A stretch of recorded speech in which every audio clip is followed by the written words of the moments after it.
Thanks for being a part of In the Trenches with Dave Lapham, brought to you by First Star Logistics, coming to you from our studios that are the best ever. And we have an opportunity to catch up with a guy who is the best ever, really, at what he does. Cris Collinsworth, great player, great teammate, unbelievable broadcaster, awards after awards after awards, and he puts in the work. He studies the game. He understands the game. He's a great communicator of the game, tremendous ambassador of the game. And, of course, he and Mike Tirico had the call on Sunday Night Football on NBC when the Bengals went to New York and beat the New York Football Giants. You didn't like what Cris Collinsworth has to say about that game.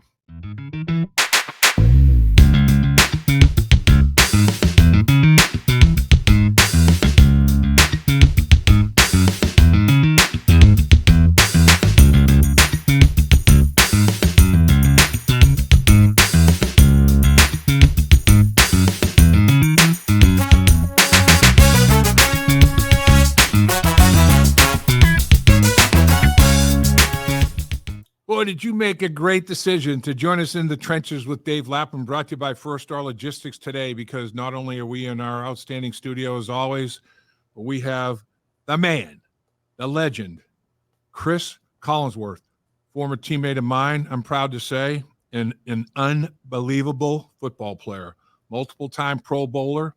I mean, just a tough, hard-nosed, phenomenal route runner, great hands, sprinter speed, had it all. So there you go from a football player standpoint, but then he goes into the broadcast world and he just sets the standard. I mean, the Emmy should now be the Collinsworth. I mean, he's owned it. He has owned that award. I mean, it's got to be renamed. We have to do that, Cris. We got to, I'll lead the pack. I'll get some kind of petition up and get it circulated, and it'll be the Collinsworth from now on, man.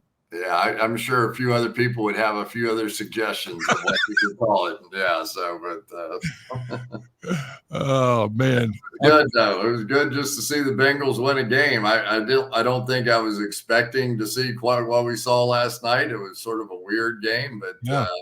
A win's a win. Take the check and move on. That's right. I mean, that's what you're looking for now is W's. Their two wins are against the NFC. I mean, they're 0-3 at home. They don't have a division win. They don't have a conference win. It's been a crazy year. You know, they're 0-4 against the conference, 0-1 in the division.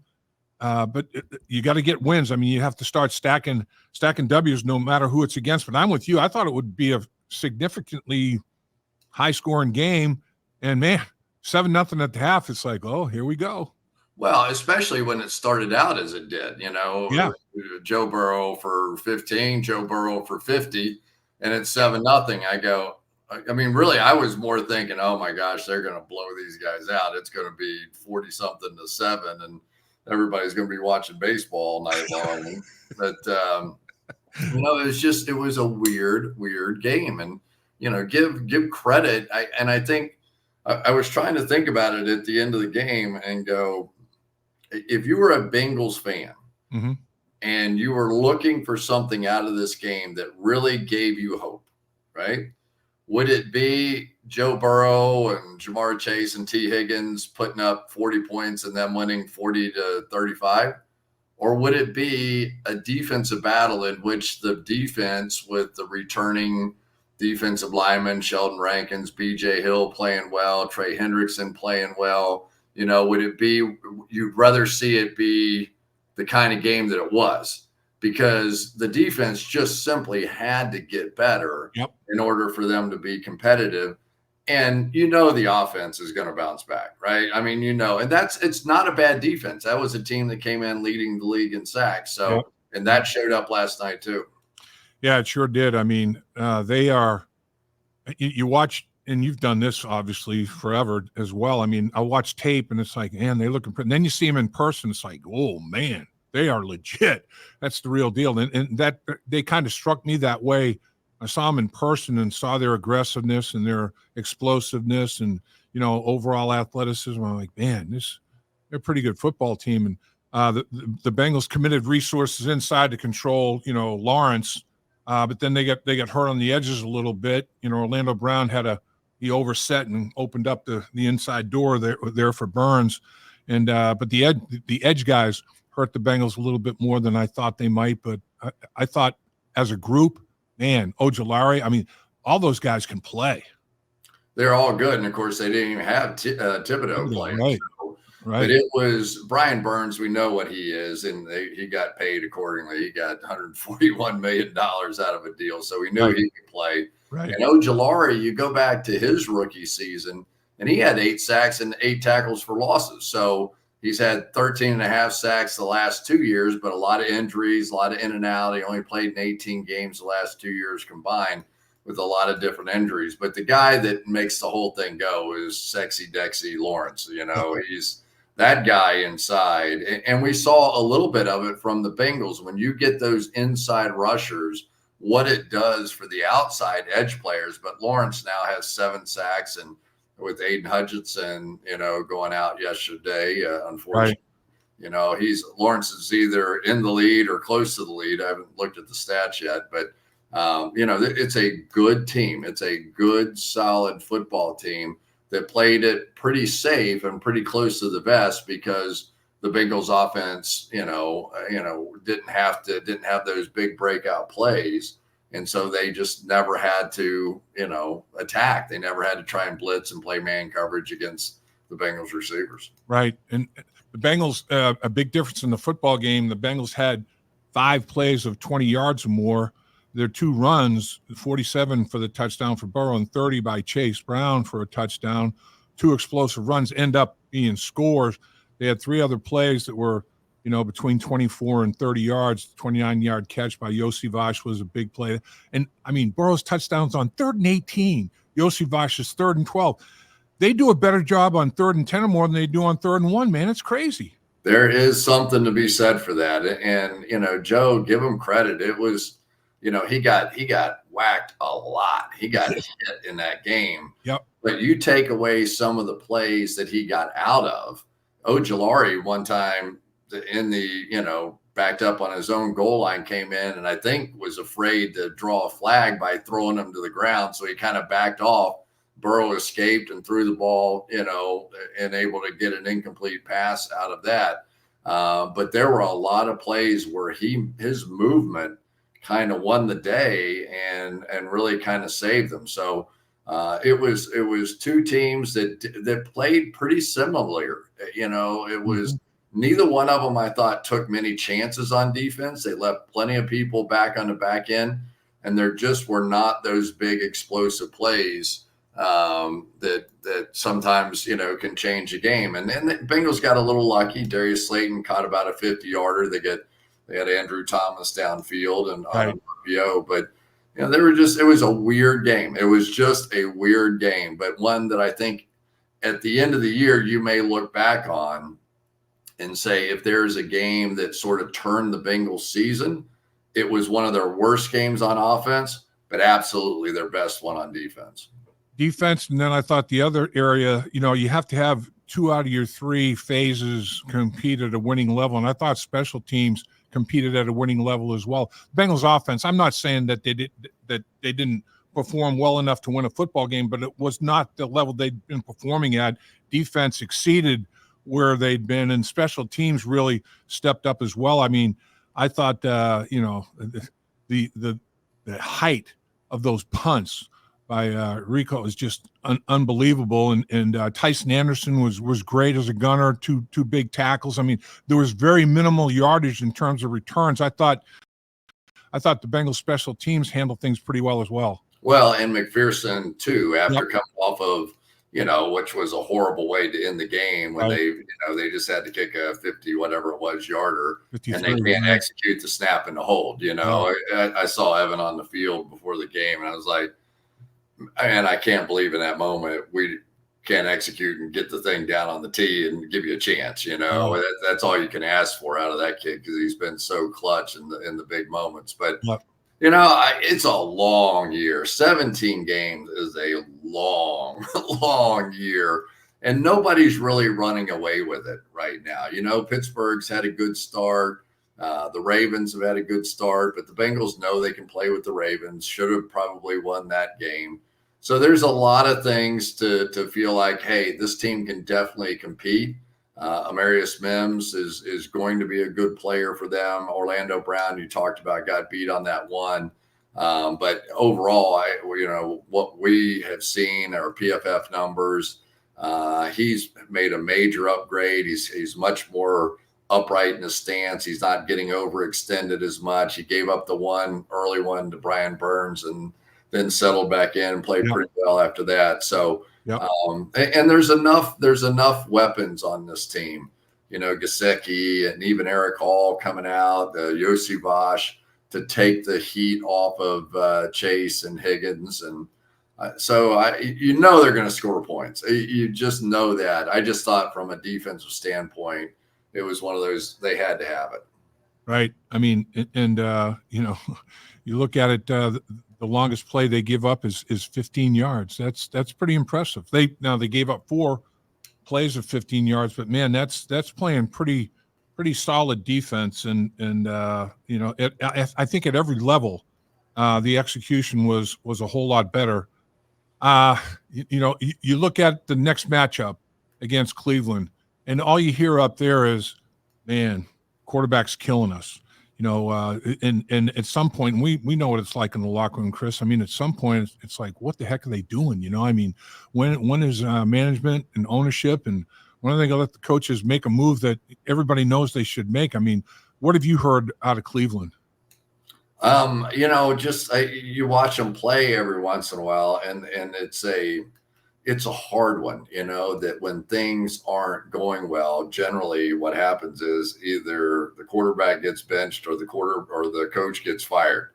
And when you're the coach, sometimes you want to be able to go, well, if it's one or the other, then I'm going to see what happens with my quarterback. But it's a tough situation.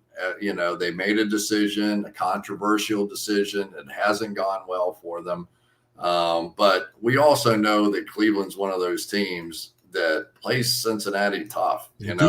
They have just always sort of played Cincinnati tough. I can't totally, explain it. But they certainly historically have done that. And, they're going to get the running back, I think, for the Bengals game. So, it's different.